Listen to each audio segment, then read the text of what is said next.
Happy Wednesday, everybody. We are in April, and that is absolutely insane. We've been doing this podcast now for almost 2 years officially, and we've been having consistent weekly episodes for over a year now, and it feels so cool. So I just wanted to say thank you guys. Seriously, this project started as a passion project and something I didn't know if it was going to take shape, how it would land, what it would mean, who we'd get to meet, who we'd talk to, what we would talk about. And I'm just so proud of it that we made this ad-free, member-supported, authentic thing that when I meet other photographers, I'm like, hey, I'm Adam. And they're like, yeah, I know you. I listen to your podcast. And I'm like, what in the world?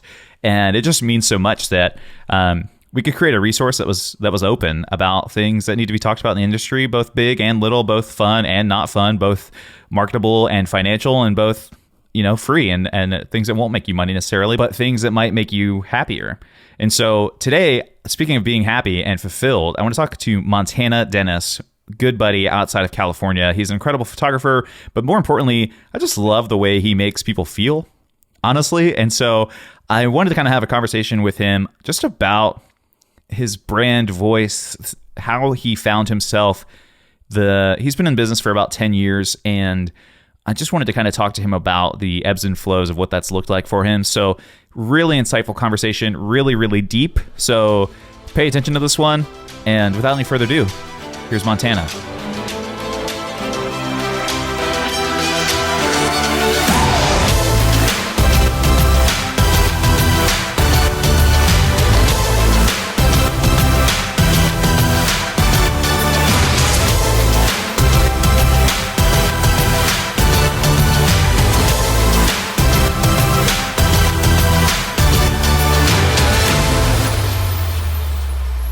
Montana, I am very jealous that you're going back to Iceland, man. That sounds awesome.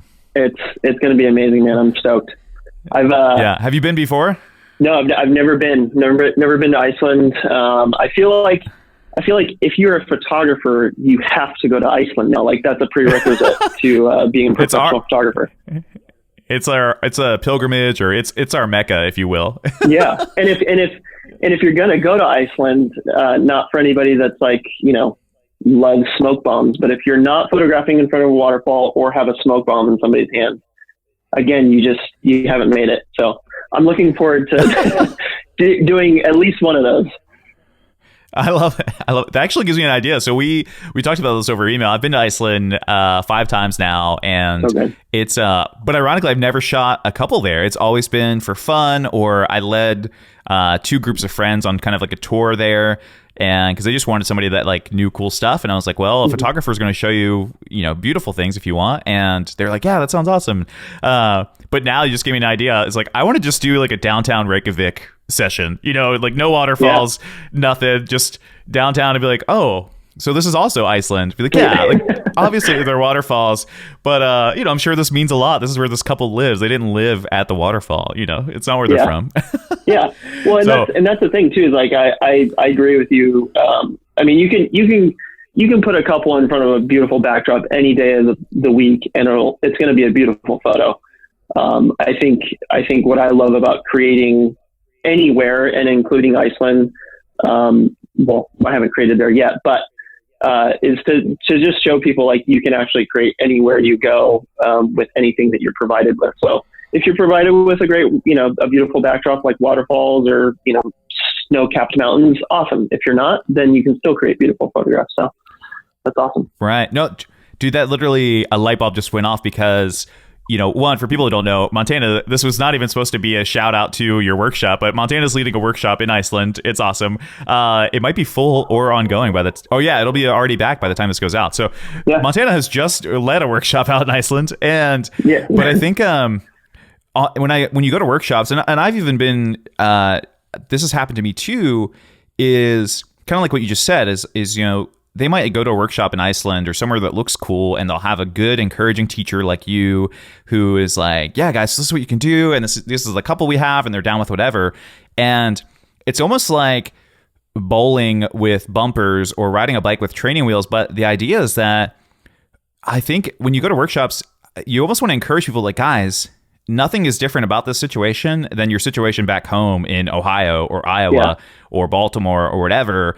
And it's like, you need to just practice feeling as free with yourself and in that moment as you were when you felt like you had the beautiful location, you know, like you felt so confident, you felt like everything looked cool. And it's like that perspective. It's like, hey, what if you took this home and you're like, you know what, we shot out and, you know, we shot in the alley behind the grocery store and I love those photos and it felt cool and it felt chill. And, I love that, man. I just, thank you. You didn't even try to do that, but I'm like, oh, that's why people go to workshops. Like, obviously you want to get cool stuff, but like, hey, can you bring this feeling of it home where it's like, hey, Montana's not going to be there telling you you're awesome, but you already are. Anyway, that's a kind of a cool segue. I mean, my belief system is that you already have everything you need. That being said, it doesn't mean that you don't continue to educate yourself, but what education does is it unlocks everything that you already have. It unlocks your passions, it unlocks the way you think, the way you process, the way you create in a sense. And so, the Iceland workshop, I appreciate the shout out. Could have been earlier, man. No, I'm kidding.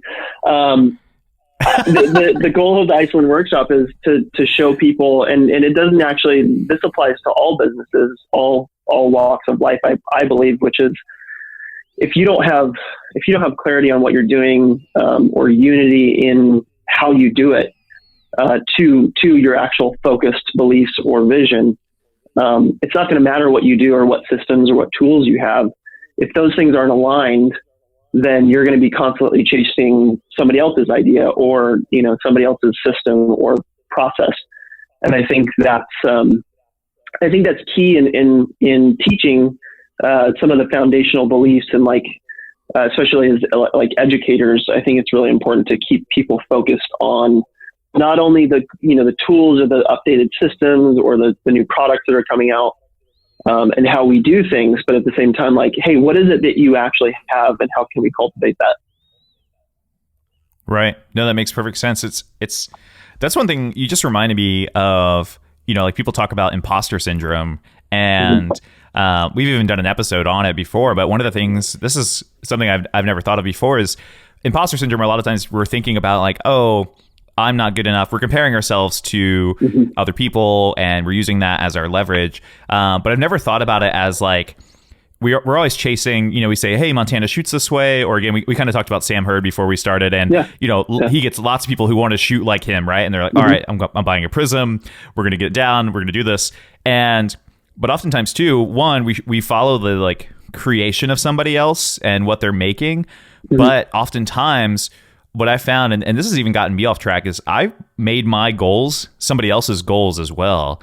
And not just the creation. I'm like, oh, this is their standard for success. I guess that could be mine. And it's like, oh, no, that's not the same either. And I think that also is kind of the flip side of imposter syndrome too, is that I've realized that. So anyway, that was kind of off topic, but I appreciate that. No, I think you're right on. There is no topic. No, I'm kidding. If you look at our lives as a whole, I mean, when you think about somebody plagiarizing, let's just be honest. We've all plagiarized. We've all copied somebody else. And I'm going to prove this statement true, which is, how do we learn to walk? How do we learn to speak? How do we learn to eat? Yeah. All the basic needs of life we've learned from somebody else. We've copied somebody else. So inherently, I think we all copy other people and we're inspired by other people. When I say copy, it kind of plays into that idea of direct copy, taking somebody's photograph. For instance, you brought up Sam Hurd. Sam Hurd's amazing. And he's killing it at what he does.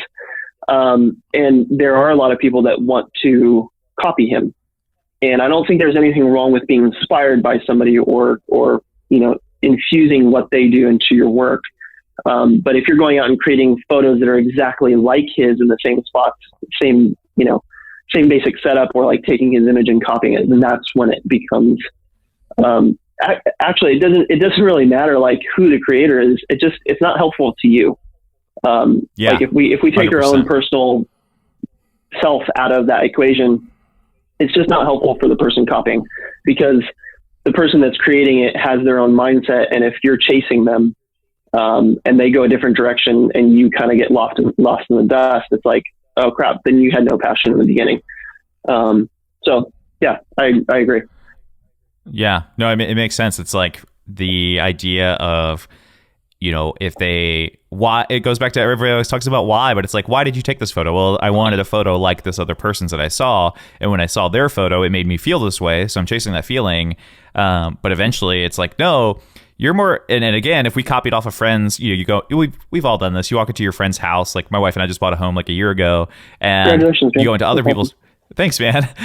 You go into other people's homes and you're like, oh, I really like this kind of island layout or whatever. Or I like that kitchen table. And then let's say you just buy the kitchen table and put it in your dining room. And you're like, oh, it doesn't bring me the same amount of joy as it did in their house. And that's the same thing with photos. It's like, hey, you have to do something that's for you. And the idea of like, it's silly. And I just turned 30 and it's like the idea of finding myself, one is more active than ever on my brain. And the idea of like creating from that sense of like, who I am, not who Montana is, or not who Sam is, or whomever. So, anyway, we're on crazy topic right now. Tell me a little bit about you, man. One, your name is Montana, and for some odd reason, I wanted to just like say it in my redneck accent, which not that a lot of Montana people have. And you're not from Montana. Yeah, no. Exactly. You're not even from Montana. You're from California. Give me a little bit of background. Are you originally from California? How long have you been in business? Like, give me a little short rundown on Montana. Yeah. So Montana is a state. Just kidding. So I was born and raised in California. I actually grew up out in the desert, out in the country on a ranch. So I'm kind of a country boy at heart. But I started my business in 2008. I guess 2008 now. It's crazy to think that it's been, 11 years. Started my business 2008. I was in college, ended up moving in with one of my really, really good buddies now. He's actually going to be at the Iceland workshop as well. His name is Josh Newton. Little shout out to Josh Newton. He's like one of the OG Santa Barbara guys. So met him. I saw what he was doing, and I had honestly always thought of wedding photographers as jokes. I've always been an artist and kind of like gone the other direction that people are going. I see something like when everybody got the iPhone, I was like, no, dude, I love my BlackBerry. It was just a weird, you couldn't send a photo and a message and it was like, well, the BlackBerry can, so I'm just going to stay with BlackBerry. What an artist. But, so I saw what he was doing and I always kind of saw wedding photographers as jokes. Like when I went to weddings, I saw the photos and I'm like, man, these things are so cheesy. Like what guy in their right mind wants to get destroyed in a wave and let his like fiance straddle him on the beach? Like it just doesn't make sense. Like you're fully clothed and you're straddling each other. Like it just doesn't compute the right way. So I met Josh and he basically, we lived together for 3 years or so, maybe 4 years. And he brought me up to speed really, really fast. And so I ended up hitting the ground running with a good amount of business and a good amount of education on wedding photography in general. But as the years went on, I was inspired by guys like Max Wenger and Images Found and Jeff Newsom. Jeff Newsom actually shot my wedding, which was amazing. And so got inspired by those guys. And again, just like we were talking about, copying or being inspired. It was really neat to be inspired by those guys, but it was a really interesting moment when Jeff shot my wedding, because I feel like I had chased that like artistic vision for so long. And when he shot our wedding, I fully let it go, fully trusted. I mean, I could not care less about like what he was doing because I trusted him. But it was so interesting to like watch him create for us and create the moments that we were having, the moments that we were sharing. And it was really cool to look back on the photos and see that full circle.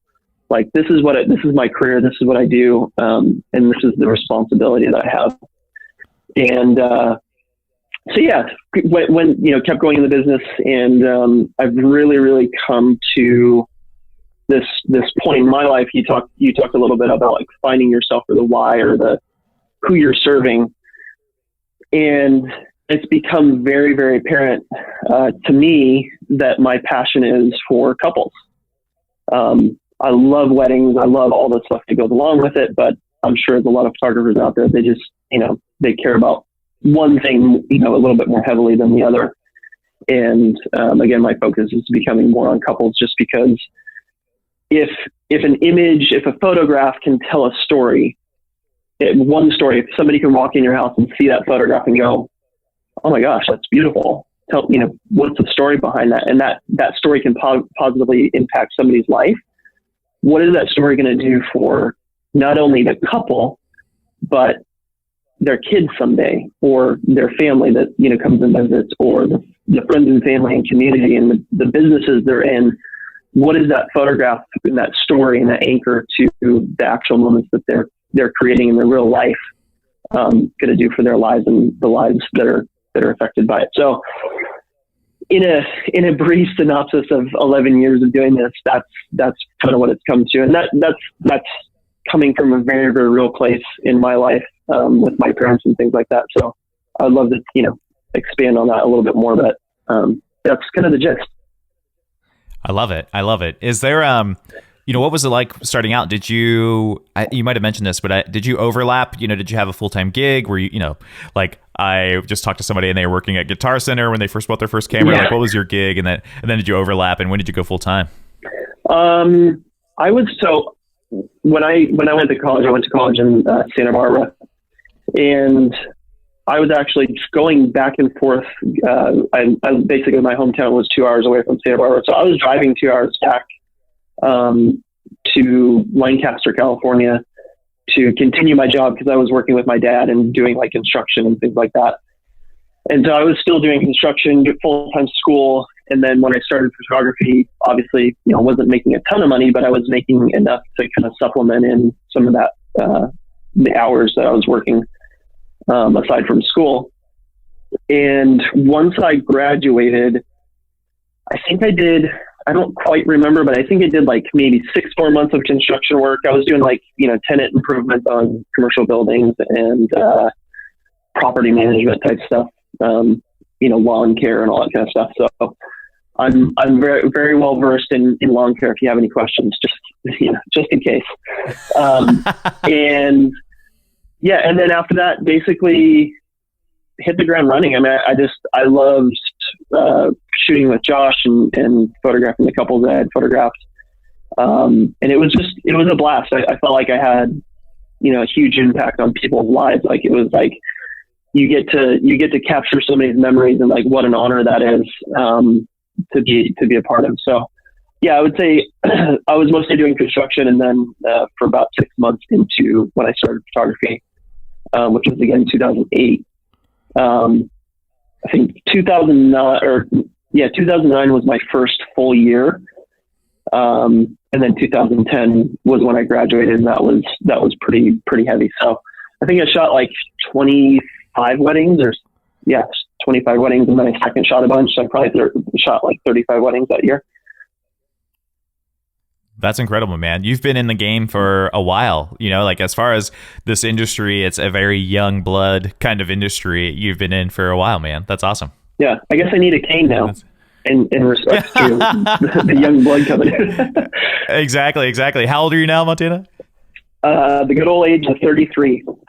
I had a guy come up to me and he goes, what's your name? I told him my name, Montana, and we're talking, and all of a sudden he goes, how old are you? And I said, well, I'm actually turning 33. He goes, oh yeah, this is the year that Jesus died. I went, well, that's a strange segue. I mean, awesome. Like, thanks for, Jesus is great, but like, what are you trying to say, man? Yeah. It's weird that you got that's incredible. That number, but. That is awesome. You're like, yeah, like you're done. You're finished. No, it's funny. Obviously I've only just followed you on Instagram, and then we kind of chatted back and forth over email, and it's, most of the photos I see you have this like massive beard, which I'm obviously a huge fan of. And in those, I'm like, oh yeah, this guy is like a little bit older.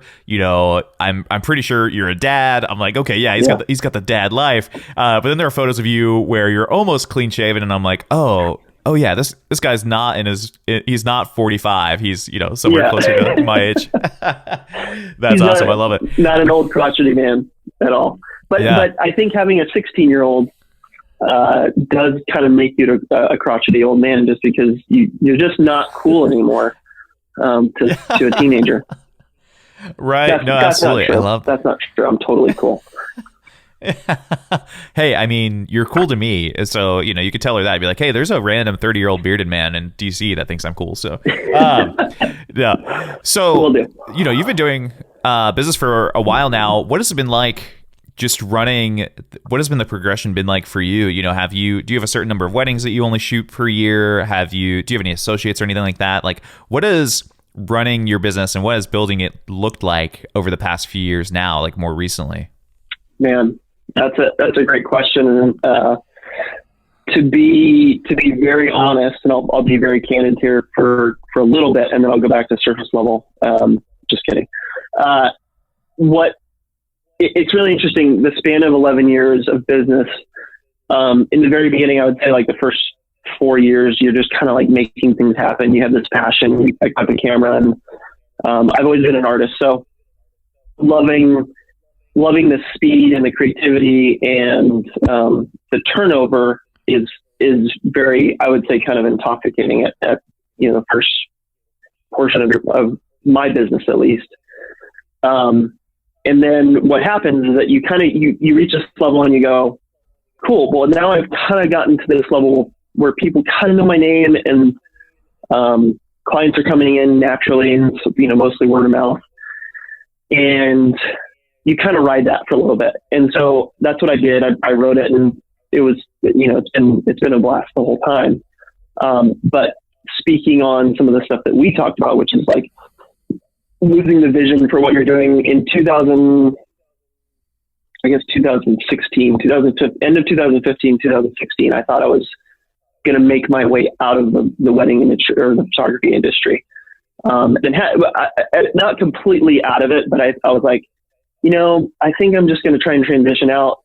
I don't see any leaders or any people really doing anything but education. So it's like, that's your transition, as you're a great photographer, and then you transition to education, and then you kind of die off, because you're involved in the industry and you're teaching others, but you're not really like involved anymore. And so I saw that and I went, that's kind of interesting. I don't really want to do that. Like, I don't want to just die off. Like, I want to really like be somebody that's influential in the industry, but not only just the industry. I want to be influential in, clients' lives. So there was kind of a disconnect there for me. So I would say, again, end of 2015, beginning of 2016, I started to lose vision in sight of what I was doing. And I kind of hopped to another business, not hopped to it, but I was basically helping one of my good friends build his business up, which was a woodworking business. And through the process, I thought, hey, mine can, my photography business can kind of go on autopilot. People will come in. I'll raise my prices just a little bit to kind of supplement in that loss of income / the ability to not take as much time with my photography, to maybe take 15 weddings instead of 30.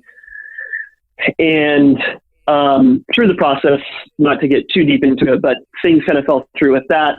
And then my photography business took a dive, because people were like, they can kind of sense whether you're in it or not. I think when you're not on social media, or the way you're communicating to clients in general, they can feel that, and they can feel when you're passionate and when you really care and when you don't. And so I would say 2017 for most, and I talk about this, I've actually talked about it at a conference out in Arizona, show at United. I actually brought this story out, and I told it kind of in a third person viewpoint, which was, I talked about that business kind of falling through, and then my business taking a dump, in terms of clients coming in, and it made me realize and refocus in on what my vision was. And so that span of time, over the last 11 years, I've gone through the passion of starting, kind of plateauing in a sense, taking a huge, I mean, not only like psychological, emotional, but, physical dive in terms of like the business aspect. And now I've built that back up to what it is today. And so going through those waves and those peaks and the valleys, it's really honed in on what it is that I'm passionate about. And like, it's kind of, I feel like I'm separating myself from a lot of other photographers in the sense that like, I'm really passionate about one thing and I need to focus in on that and go towards that full force, because I think that's where my heart lies. And correct me if I'm not answering your question. You can kind of chime in if I'm not answering your question, but I would say for the last 11 years, that's kind of what it's been like to own and run my business. Obviously I have a family, so that's been a huge part of like providing and things like that. But, dude, it's been a journey, and it's been really, really hard at points, but like, I would say I'm freaking more on fire than ever, before, because it's just, I know where I'm going. That's all that matters, man. I always say when people are talking about like niching down or finding a singular focus, or even like my own mentees, they struggle because they're a little bit newer, and on their website they're like, yeah, I just want to shoot everything. And it's like families, weddings, babies, newborns, kids, events, portraits, commercial, whatever. Yeah. And I'm always like, guys, like what makes you come alive? Like, what do you care about? And what would you be sad if you didn't get to shoot it? Longer than 10 minutes, usually like, I wish I would have gotten that one event, that would have been good money, or that would have helped the mortgage. But, those gigs that you're like, oh, that couple is insane, or this, situation is really cool. And, I always tell them, and this is something that I've kind of come up with, is that like, I think value follows intentionality. And, so like Starbucks isn't releasing any chicken sandwiches anytime soon. And hopefully they won't, or else I would probably eat a lot of them, and it'll prove my point wrong. I hope they do not merge with Chick-fil-A. That would be the worst idea ever. Coffee and chicken. It's kind of like Roscoe's Chicken and Waffles. It's like, chicken and waffles is good, but I think I'd rather have just a waffle. Right. Or chicken. Yeah, 100%. I think that's where I'm at as well. Is I think it's cool, but I'm like, yeah, it doesn't have to be together. But it's just like intentionality and focus, and or like Lamborghini. Like Lamborghini makes one basic kind of car. They've got like 5 models, but that's what it is, and that's what they're good at, and they have a system, and value obviously has followed that intentionality. And I think for one, the business side of things, like, hey, if your clients see that you're just kind of like lollygagging between gig to gig, and you only have work to show whenever you are getting work, and you're taking all kinds of stuff, it's not going to, it's like going to a busy restaurant versus like a non-busy restaurant. And the busy restaurant, you're like, oh, something's going on here. Like they've got their ish together, one, business wise, but then two, personally. It comes out of a reflection of like who we are.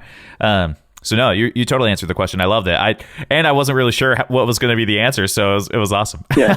Well, and to be honest, man, like I think a lot of photographers, when they're starting out, they have like the whiplash syndrome, where they're constantly going back and forth to different genres or different styles, and as you climb the ladder to mastery of one thing, even if it's your craft of photography, you're going to go through those different stages of self-awareness and your own ego, which is you can't take ego out of self. That's what it is. But you kind of have to balance that with the contribution that you're actually giving. And that's what I got from what you just said in terms of like value, like following purpose or following focus. There's got to be more than just taking pretty photos. And if anybody's listening to this, which I'm sure there will be plenty of listeners, I think it's just important to really focus in on, if you love family photography, or you love families in general, or couples, you've got to do a deep dive of why that is. Because if you don't, on the surface level, it's just taking pretty photos for Pinterest or Instagram. And are you shooting for other photographers? Are you shooting for your clients? I think I've been so disrupted at points by what my clients post versus what I post and what I think gets traction on Instagram. And I'm sure for every photographer out there, they're like, yeah, dude, like I post this like beautifully like composed and edited photo, and the moment's right, and it just came together, and I was shooting through a plant, and I had my prism. It's like everything's perfect, but yet nobody liked it. Or my client posted this photo, and it's like, well, did you ask them why they did that? Or what was it about that photo that really stood out to them? And when you start to ask those questions and try to understand the purpose behind their decision-making or the things that they love, and how they see themselves, that then opens up a whole nother realm of like, whoa, I didn't even know this existed. And I was over here taking these really cool shots for photographers, but now I'm like, oh, can I bridge that gap of like art versus portraiture? You know what I mean? And I think there's some really, really amazing photographers doing that. I try not to look at too many people's or photographers' work and be like, oh, I want my stuff to be like that. But I've definitely been influenced by people. But yeah, man, there's a total balance that needs to happen. And I think when you're first starting out, it's very, very much on the ego self side. Not in a negative connotation. It's just where we start out. Right. No, I mean, it's something that makes sense. Something we're slowly like trying, we're experimenting, and I'm cautioned to say this in public, but we're slowly trying to bring another photographer or two onto our team, which is both scary and awesome. And I found that a lot of wedding photographers. What is scary about it? I think the normal fears of just like, and I want to say that I don't have the expectation of like, hey, you need to do everything exactly like me. But there is probably a percentage, and I don't know what that percentage is. Maybe, hey, I need you to do things 80% like me, or like the brand, or like our business model. And then of course the fear is that won't be enough to appease our clients, or the fear is that something could go wrong. And it depends on the day. There's some days when I'm like, no, this is going to be great and it's awesome. And, I found a lot of wedding photographers, just photographers in general, who essentially just quit shooting weddings. They're amazing photographers, but they hate running a business. And I'm like, hey, I love running a business. What if you only had to engage with your clients and shoot them, and we'll still pay you a lot of money. There's no job in the world that you'll get paid as well as you will being my associate. Or at least that's my plan. As far as hours go. And then you get to focus on that and be even better. And so we're doing that. But in the process, one of the things that I have been trying to communicate to the guys that we've been prospectively talking to is, guys, I don't need you to take photographers that are going to impress me or impress other photographers. At least for us, that's not our brand. Like, you'll get bonus points if you shoot a normal thing in a cool way. I'll definitely props to that because you're thinking creatively, but in a normal situation, and I'm all for that. But I'm like, guys, like I care about what our clients care about, and the main thing is just to tell the story in your way. Like, having Morgan Freeman tell the same story the way I tell a story, it's going to be different because Morgan Freeman's telling it. And, I still want people to hire us for that. But at the same time, it's not like I think Morgan Freeman has the greatest voice of all time, so it's this weird kind of vibe that, kind of what you mentioned to me is like, at least for us, a lot of photographers don't think that I'm that cool, or at least I don't think that they do. And maybe that's just imposter syndrome. And I don't care about that anymore. I don't think it's like my mortgage doesn't care how many prisms I used in this photo, Yeah. And it has nothing to do with, like, if you're like, when you bring up Prism, I think Sam heard, and 100%. Again, he's killing his arena, and I like don't ever want to tell somebody that they shouldn't be doing that. Like, it's like Farrah Marisi, like those guys are insanely amazing, and I look at their work, and what's funny is I look at Sam's or I look at Farrah's or Anybody else is out there. I can name off a bunch, but like, it doesn't, if you're chasing them to create work like them, that's awesome. Maybe you should do that personally until you can integrate that into your system to do it well. But if your clients, like you said, your mortgage doesn't care, your kids don't care, your wife doesn't care, that doesn't mean that you don't do things well. Like, you should strive for excellence, right? Like, you should build the skills for excellence in your life. Yeah. That excellence doesn't always look like copying somebody. And that's what I think what I'm hearing you say is, like, it doesn't matter to my clients whether, I've got this epic photo with a prism or shooting behind a plant, which I love. Half the times I take photos, I'm like hiding in a bush. Which works with my beard because it's like camouflage. But at the end of the day, if they're not feeling anything, if they're not experiencing anything, that's why people post photos on their Facebook or showcase the photos that they love, because they were feeling something in that moment. And when you can, or they're thinking something. And so if you can facilitate that, if you can facilitate the creation of that space, then you can create whatever type of photo you want. It's got to be, we've got to bring our focus back a little bit more to what our clients' needs are. And if they've never had a photo session and they feel awkward, maybe they just want to feel beautiful. You know what I mean? Like, if we're not asking those questions, then if we just blanket statement kind of create for them, then they might look like two photos, or they might not look like the way they look in this photo. Like, I had a client recently say that they didn't like the way they looked in one of the photos I posted and asked me to take it down. And I went, I think it's amazing. Like, what do you not like about it? And for the lack of, I don't want to get too deep into the conversation, but it was just like, hey, they didn't look right to them. And so I ended up taking it down for them because I felt like it was the right thing to do, and they asked kindly. But I also said, hey, this isn't about me. Obviously, my work and my page is about promoting my clients and the stories they're telling, and, like, obviously my creative vision. But at what point does that bridge get burned because of my own ego? Right. Right.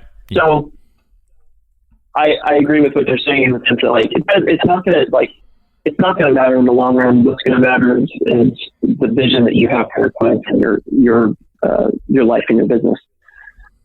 Right.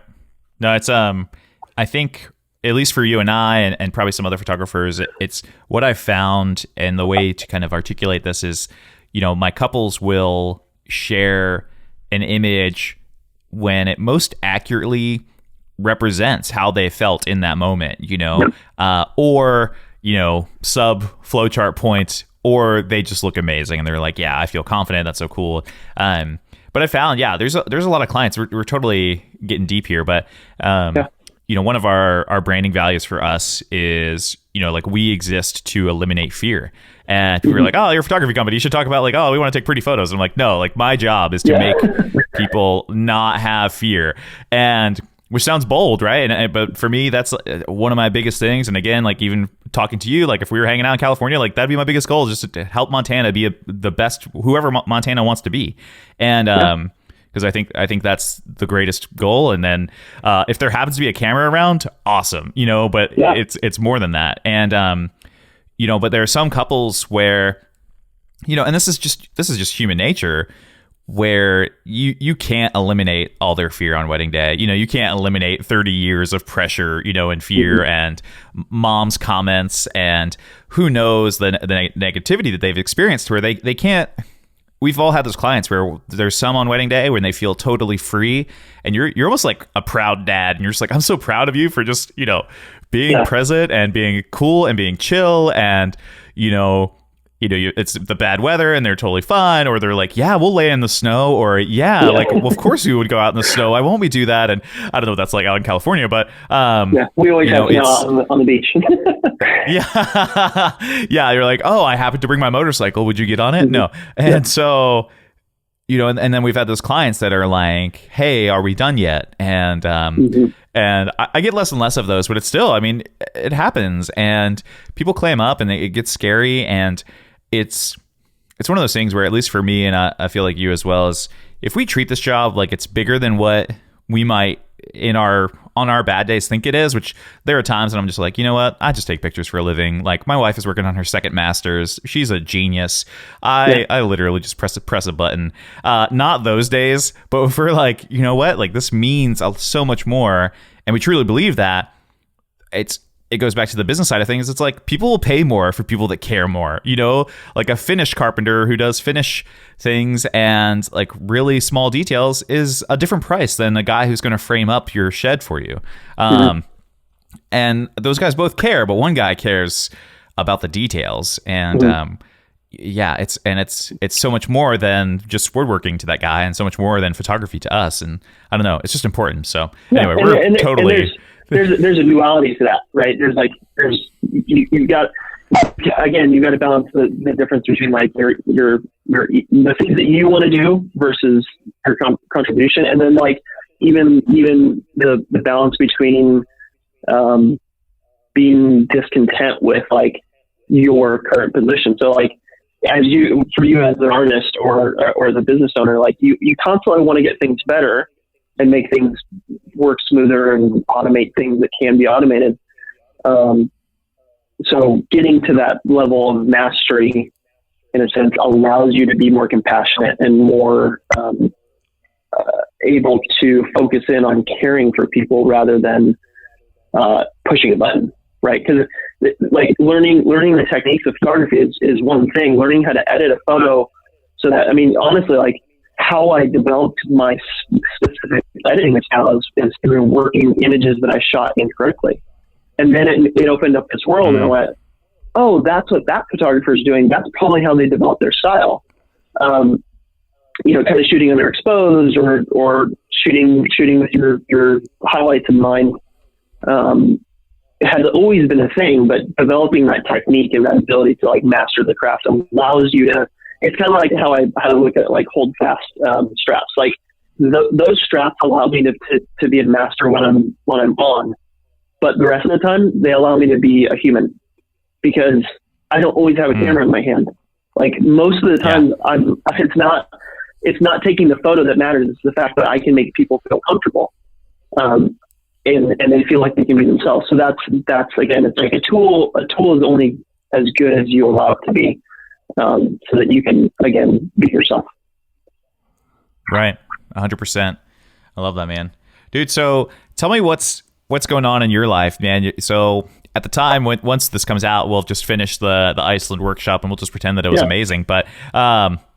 So yeah, what are some of the things that you're doing now, just business-wise to keep your mental sanity? I always love asking people like, hey, what are some of your boundaries, just business wise, whether it's a number of weddings, whether that is I don't answer email until 1 p.m. or something. Give me some of those practical things about just how Montana does what he does. Gosh, man, that's a great question. And there's a lot to it.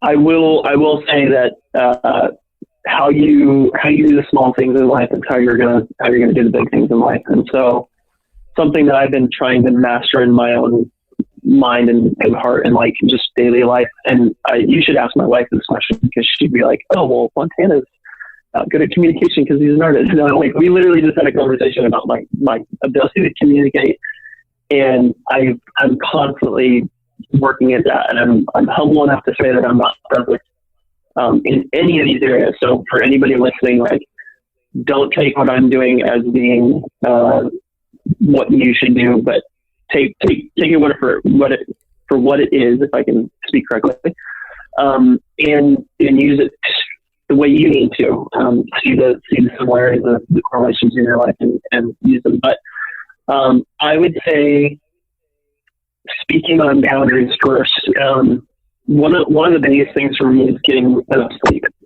And if you look at anything in the world, something that we're going to be talking about next, like the simplicity and clarity of nature, in a sense, which is, if you look at like fire, for instance, there are three elements there, and it's easy to understand, because if I said like, hey, what is fire made up of? Adam, what would you say?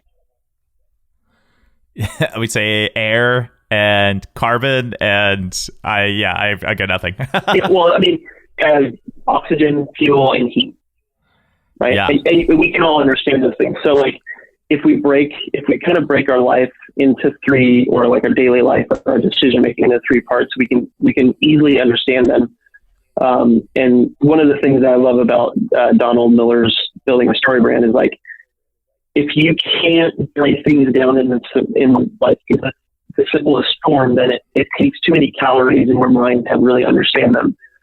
So one of the main things that I've been really, really working hard at is going to bed on time. Like, I think people most often than not, like, they don't understand how impactful that is. If you look at the span of a day, it's 24 hours. And if you break that into 8, there are 3 sections of 8. So again, there comes in that correlation of 3. Where if we don't sleep 8 hours, which is a great podcast, I think it's on Joe Rogan's podcast, where he's talking to this specialist about sleep and what the effects it has on our lives, and it's unbelievable, man. I'm like, okay, so sleep is a really big and it's a really important part of our life. So like, going to bed on time for me and waking up on time for me is very, very huge. So that decision-making process is how I feel successful in terms of day-to-day. So if I'm not going to bed on time and I'm not getting up when I want to, and I don't have that dangling carrot in front of my face in the morning, which is coffee, it's really hard for me to motivate myself. And so that then spans into the rest of my day. And I would say foundationally, that's been like huge for me. And I'm not perfect at it, but I'm working really hard at it, which is good. And then, in terms of running my business, or daily life, making a list before the night before for me. So, again, breaking your list into 3 things, or 3 pockets of 3. So like, the 3 most important items on your to-do list should be at the very top, and you get those things done. Once you've crossed those things off your list, then you move on to the next 3. If you don't complete those top 3, then you move the next 3 to the next day, and you feel accomplished regardless. Like, it's so foundational, but that is honestly like one of the biggest parts of daily work progression in my mind. So yeah, those are a couple of the few that I've been using and really working on. What was you asked a question? Was there more to that question, or did I answer it? I think I'm pretty sure. No, that was basically it. And then, one last question I would say is, what are you working on now? And I always like asking, like, how long do you think you can be a wedding photographer for? What do you think is the end game? Which I know is a scary question, but yeah. So I want to know what's next, and then how are you planning for the apocalypse? No, I was kidding. Yeah, the apocalypse of wedding, blowing up of my wedding business. No, man, it's a great question. I don't know if I have a clear vision on the wedding portion of my business, other than I love the clients that I have. I've never had like a bridezilla or a groomzilla or any villas. So I would say, like, I would love to shoot weddings as long as I can, as long as, if I'm 50 and people are like, hey, we love your work and we love how the clients that you photographed have been affected by your vision, then I would love to photograph weddings for the rest of my life. I don't ever plan on retiring, in terms of just working in general. But like, I know that, a wedding day, there's a lot. I mean, it's a physically taxing day for a photographer. The wedding hangover is a very real thing. Again, going back to the foundational parts of what we do daily, like, if you're not eating correctly, hydrating, sleeping, resting, like giving yourself space, like the weddings, they just tax you, and it can drive you nuts. So I would say that would be my best answer for the wedding portion. What I'm after next is continuing to hone in on my vision of giving to clients, and when I say clients, couples, a vision of what their marriage actually looks like. And I want them to see the value that they have in each other. I want them to see the purpose that marriage has in this world. And whether you're, a Christian or not, I think it spans the gap regardless, which is like marriages have something really, really special about them. And they literally build the foundation for kids and friendships and communities and businesses and things like that. So if marriages aren't healthy, which right now in the grand scheme of the United States, of those that actually submit their information, like we have like a 60-40 divorce rate, which is just nuts to me. So grand scheme, grand vision. I really want to use my talent and my gifts that I've been given to flip that. I think, again, as photographers, we really have a unique ability to spend 8 hours or 10 hours with a couple on their wedding day, let alone like the pre walkthrough of their wedding day and post walkthrough of their photos. There's a huge ability to like affect somebody's life. And so that grand vision for me is like really honing in on people's marriages and helping them get to a healthy place where they're doing photo sessions on a regular, and they're investing in their relationship, and they're being intentional about their communication to one another and building something that's going to last, because we'll know how well our kids love each other based on how we love each other. And that will do like have a domino effect as life goes on. Obviously nobody's perfect, but it definitely is a step in the right direction. I love that. Dude, thanks so much. I want to know, where should people go to talk to you about this stuff and check out your work? And feel free to shout out. I know you just got back from the Iceland workshop, but hey, maybe if it goes well, you'll do another one. So tell me what's up about Montana and where people can go to say hi. Yeah. Feel free to shoot me an email at montana@montanadentist.com. You can also reach me on Instagram. My handle is just Montana Dennis, and Facebook, same thing. I'd love to, hear people's stories and what they're focused on and where they're struggling.